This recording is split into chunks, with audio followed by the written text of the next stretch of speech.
Bueno, pues aquí tenemos mi nuevo proyecto. Vamos, si consigo hacerla arrancar. Era de mi primo que no la quería y para venderla tenía que arreglarla. Así que le dije que si me la dejaba. Y dice, pues si la arreglas, hacemos el cambio de papeles y te la quedas. Así que voy a ver si consigo arreglarlo primero, porque llevo un montón de años parada.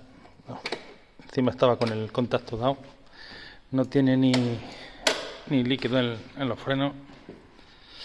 Aquí hay faena. Así que nada, voy a darle un limpión y voy a ir desmontando a ver qué veo.